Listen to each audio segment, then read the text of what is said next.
Bonjour à toutes et à tous et bienvenue sur cette vidéo.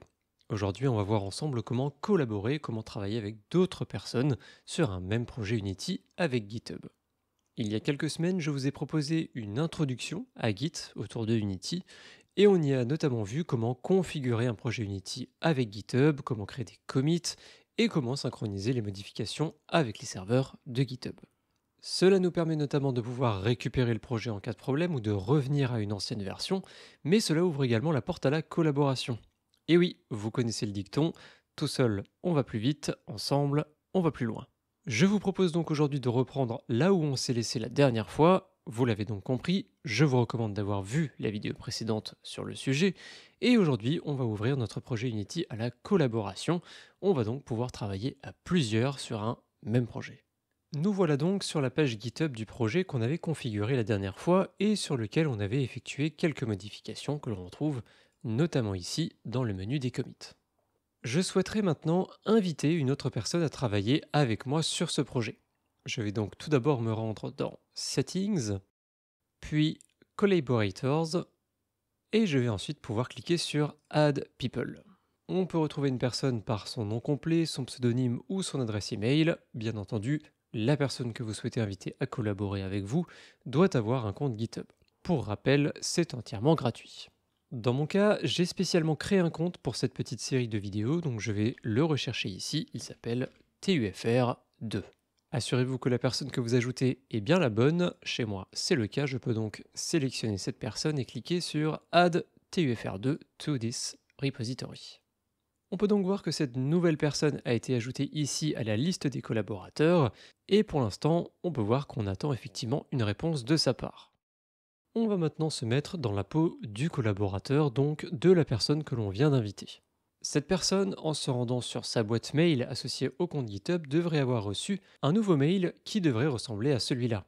On peut notamment y voir qu'une personne nous a invités à collaborer sur un projet dont on retrouve le nom ici. On nous précise qu'on peut accepter ou décliner cette invitation. On peut aller consulter le profil de la personne qui nous y a invité et surtout, cette invitation expire dans 7 jours. Donc, votre collaborateur doit absolument répondre rapidement à cette invitation. Il peut donc cliquer sur View Invitation.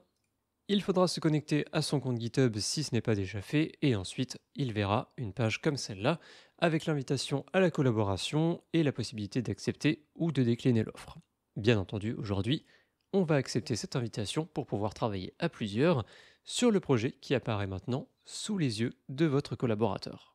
Il va maintenant, comme on l'avait vu dans le premier épisode, pouvoir récupérer le projet, faire des modifications, les pousser, etc. Tout comme vous l'aviez fait lors de la première vidéo, votre collaborateur il va pouvoir télécharger GitHub Desktop et il va maintenant pouvoir récupérer le répertoire sur sa machine. Pour ça, il va pouvoir aller dans File, puis Clone Repository, et dans l'onglet github.com, il devrait voir tous ces répertoires, dont celui qui vous appartient, donc avec votre pseudonyme à vous et le nom du projet. Chez moi, c'est bien Projet GitHub, je peux donc le sélectionner. Je vais sélectionner l'endroit auquel on va cloner ce répertoire, et puis je peux cliquer sur Clone. Le projet va alors être récupéré directement depuis GitHub, le voilà installé sur notre machine. On peut voir en haut à gauche qu'on est bien sur Projet GitHub, et si on clique sur le bouton qui permet de Fetch Origin, donc les serveurs de GitHub, on peut voir qu'on est bien à jour. Dans l'onglet History, on retrouve bien l'historique de tous les commits qui ont été effectués par nous-mêmes ou les autres collaborateurs. En l'occurrence ici, c'est mon compte principal qui avait créé le projet et fait son premier commit.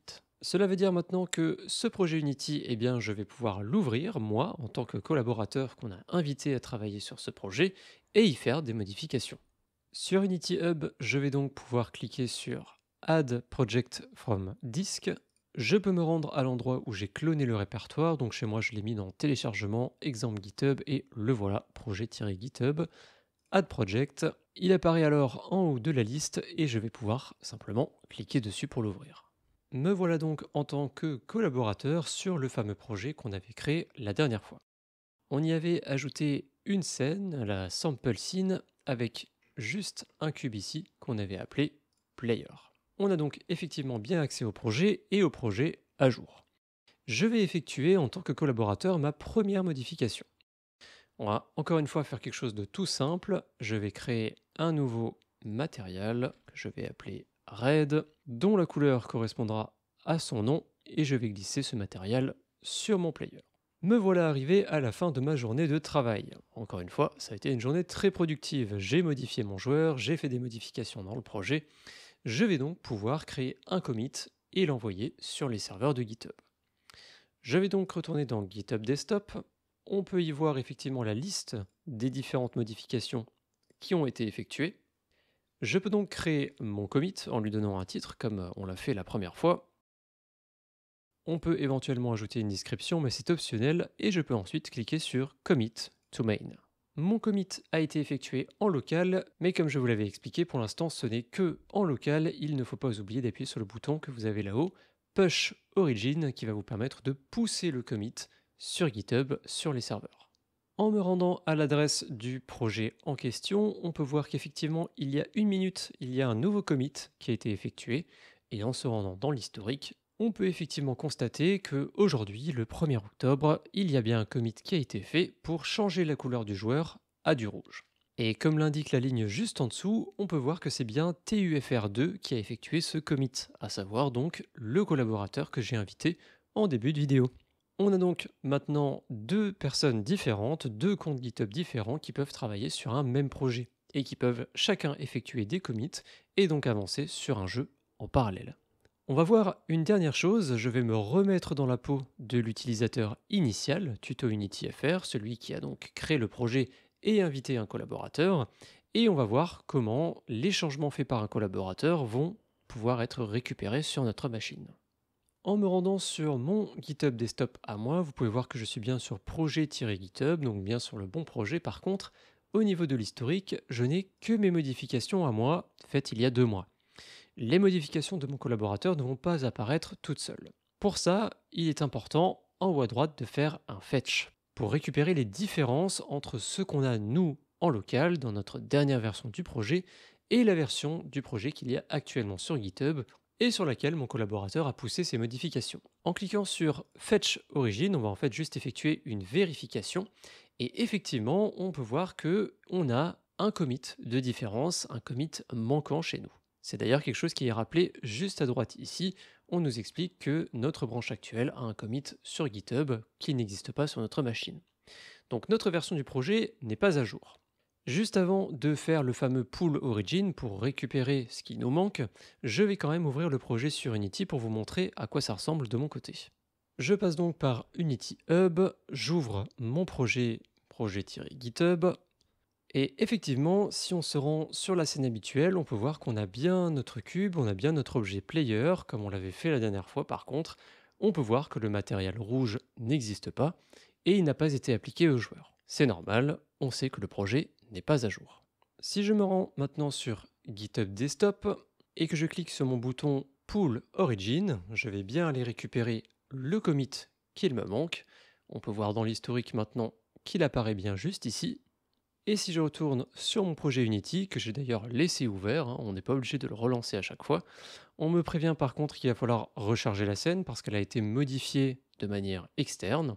Et en cliquant sur Reload, on voit qu'on a bien notre joueur avec son matériel rouge et le matériel en lui-même qui existe bien dans le dossier Project. La boucle est maintenant bouclée, on a invité un collaborateur, il a effectué des modifications. De notre côté, on a pu récupérer ces modifications et on va pouvoir continuer à travailler par-dessus. Vous avez donc maintenant la possibilité de travailler avec d'autres personnes, que ce soit en parallèle sur des choses très différentes ou potentiellement sur des choses semblables, notamment des scripts. Attention, lorsqu'on travaille à plusieurs sur la même chose, on a un risque de ce qu'on appelle des conflits. Ça va être des fichiers ou des morceaux de fichiers qui vont être modifiés par vous, mais aussi par l'un de vos collaborateurs. Si vous rencontrez un cas comme celui-là, un conflit, pas de panique, c'est plutôt monnaie courante lorsqu'on travaille à plusieurs sur un même projet avec Git. Il faut donc simplement prendre le temps de bien corriger le fichier et en prenant bien les modifications faites par l'une et l'autre personne. Ce que je vous propose, c'est de s'arrêter là pour cette vidéo sur GitHub. Vous savez maintenant comment inviter un collaborateur et travailler avec lui. Et éventuellement, dans un futur épisode, on pourrait aller encore un petit peu plus loin avec Git et Unity, en corrigeant notamment des conflits et peut-être en parlant un petit peu de la gestion des branches. Si cela vous intéresse, pensez à me le faire savoir en commentaire, c'est très important pour moi d'avoir vos retours sur cette série. Un grand merci de m'avoir suivi jusqu'à la fin de cette vidéo, un grand merci aux tipeurs du mois dernier qui sont affichés sur la droite de l'écran et sans qui toutes les vidéos réalisées sur cette chaîne ne seraient pas possibles. Merci de m'avoir suivi et à très bientôt. Salut!